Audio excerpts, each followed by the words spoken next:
উস্তাদ যত বড় হয় ছাত্র, উস্তাদ যত যোগ্য হয় ছাত্র, উস্তাদ যত অযোগ্য হয় ছাত্র তত অযোগ্য হয়। হযরতে ইমাম আবু ইউসুফ নাম শুনছেন? ইমাম আবু হানিফার কালজয়ী যে প্রথম টপ 10 10 জন ছাত্র, তার ভিতরে একজন ইমাম আবু ইউসুফ, আরেকজন ইমাম মুহাম্মদ।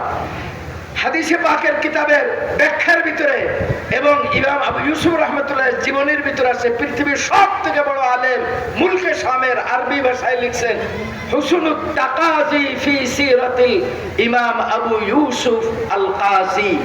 এই দুনিয়ার পৃথিবীর বুকে দুইজন মানুষ ছিল গোটা পৃথিবীর প্রধান বিচারপতি।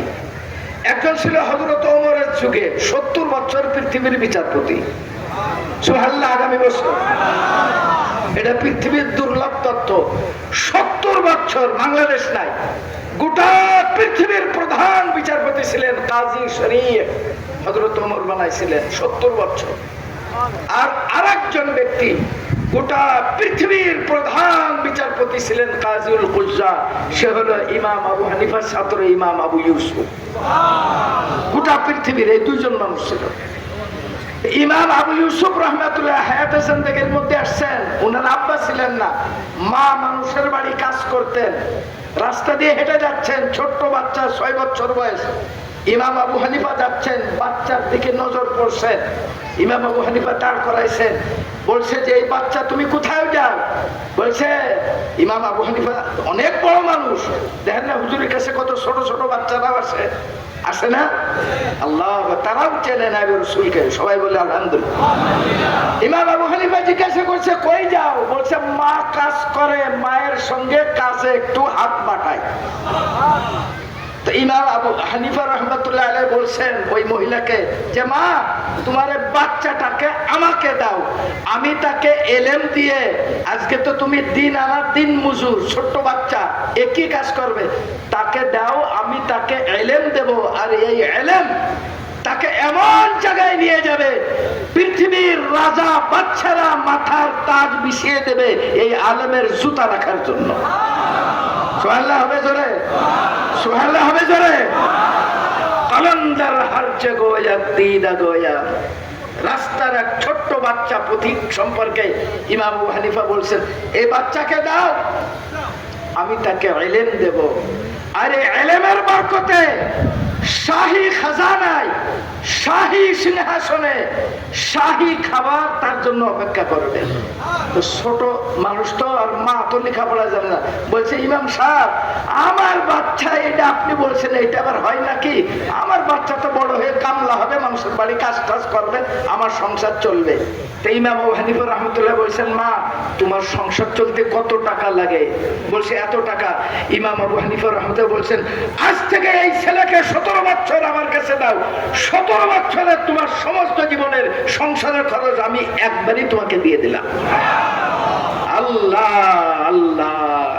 ইমাম আবু হানিফা রাহমাতুল্লাহ এই বাচ্চাকে নিয়ে নিলেন, এই বাচ্চাকে ইলম দিলেন 17 বছর। কয় বছর? ইমাম আবু ইউসুফ বলছেন আমি আবু হানিফার পিছনে 17 বছর নামাজ পড়েছি, ইমাম আবু হানিফার পিছনে আমার জিন্দেগিতে একদিন নামাজ তাকবীরে উলা ফৌত হয় নাই। এরপরে তিনি হয়ে গেলেন আল্লাহর দুনিয়ার সবথেকে বড় আলেম। সুবহানাল্লাহ হবে। জগৎ বিখ্যাত আলেম হলেন ইমাম আবু ইউসুফ। খলিফা হারুনুর রশিদ 5 মহাদেশের বাদশা খলিফা হলেন।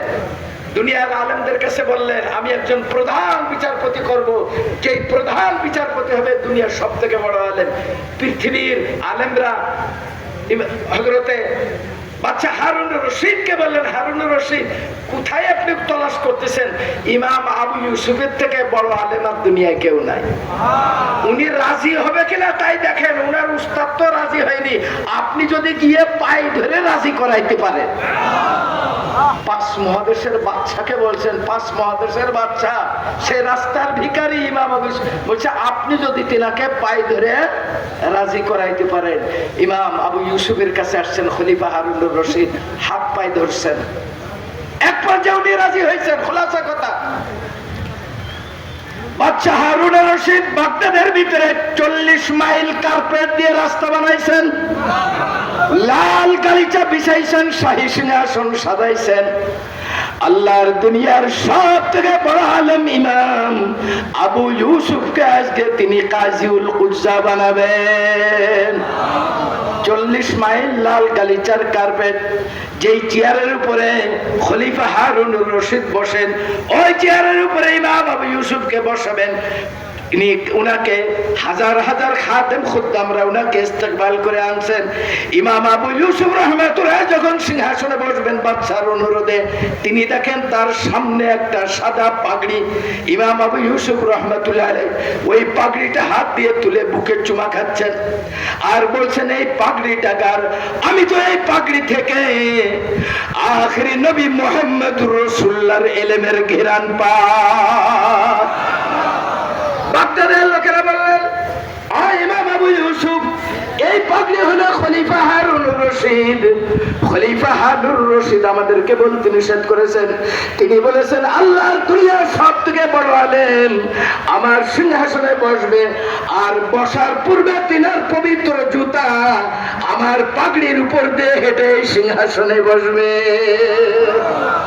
তখন ইমাম আবু ইউসুফ রাহমাতুল্লাহ কাঁদতে লাগলেন আর বললেন, দুনিয়াবাসী শোনো, আজ থেকে বহু বছর পূর্বে আমার শায়েখ, আমার উস্তাদ ইমাম আবু ইউসুফ ইমাম আবু হানিফা রাহমাতুল্লাহ আলাইহি, আমি যখন রাস্তার ভিখারি ছিলাম, রাস্তার ভিখারি, তখন তিনি আমার মাকে বলেছিলেন, তোমার সন্তানকে দাও, তাকে আমি এমন ইলম দেব যে ইলমের বিনিময়ে তোমার সন্তানের জুতার নিচে বাদশা শাহী সিংহাসন বিছাই দেবে, মাথার মুকুট বিছাই দেবে।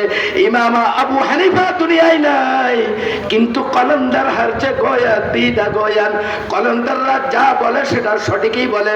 আজকে ইমাম আবু হানিফা নাই, 40 বছর আগে তিনি বলে গেছিলেন, তিনার কথা অক্ষরে অক্ষরে পালিত হয়েছে। সেই রাস্তার ভিখারির ছেলের সন্তান ইলমের বদলাতে যার জুতার নিচেই বাদশা হারুনুর রশিদ তার শাহী সিংহাসনের মাথার মুকুট বিছিয়ে দিছে। আল্লাহ তো ইলমের মাধ্যম দিয়ে মানুষ আখিরাতে মর্তবা পাবে, ইলমের মাধ্যম দিয়ে। আর এই ইলমের সর্বশ্রেষ্ঠ ইলম হলো ইমাম গাজ্জালী রাহমাতুল্লাহ একটা কিতাব আছে জাওয়াহিরুল কোরআন, কোরআনের মণিমুক্তা। এই কিতাবটা বাংলা হয় নাই, আরবি।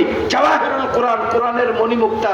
আর এই কোরআনের মণিমুক্তাই হলো আকাইদ, তাসাউফ, ফিকহ, ইবাদত, মুআমালাত, মুহলিকাত, মুনজিয়াত। ইবাদত 10, মুআমালাত 10। দেখেন 10 কেন জানেন? আরবিতে একটা কথা আছে, তিলকা আশারাতুন কামেলা, 10ই পূর্ণ। সুবহানাল্লাহ। তো ইবাদত 10, মুআমালাত, মুহলিকাত, মুনজিয়াত 4, 10 কে 40। এই জন্য হযরতে মুল্লা আলী কারি হানাফি রাহমাতুল্লাহ আলাইহি বলেন, মানাহু 40 মাসআলাতান ফি আমরি দীনিহা। আল্লাহ তাআলা রাসূল বলেন, যারা আলেম হবে কিয়ামতের দিন, যারা 40 ভাগ ইলম শিখবে, কিয়ামতের দিন আমি মুহাম্মদ সাল্লাল্লাহু আলাইহি সাল্লাম তাদেরকে আলেম হওয়ার সাক্ষ্য দেব। নবী বলছেন, আমি সাক্ষ্য দেব, আমি তাদের জন্য সুপারিশ করব। এই হাদিসের ব্যাখ্যায় মুল্লা আলী কারি হানাফি রাহমাতুল্লাহ বলেন, 40 মাসআলাতান ফি আমরি দীনিহা, আল্লাহর দ্বীনের আদেশ নিষেধ সংক্রান্ত এই 40 ভাগ ইলম, আকাইদ, তাসাউফ, ফিকহ, ইবাদত 10, মুআমালাত 10, মুহলিকাত 10, মুনজিয়াত 10, তারিফ, আসবাব, আলামত ইলা সহকারে 80 প্রকার। এটাই হলো আল্লাহর দ্বীনের মণিমুক্তা তুল্য ইলম।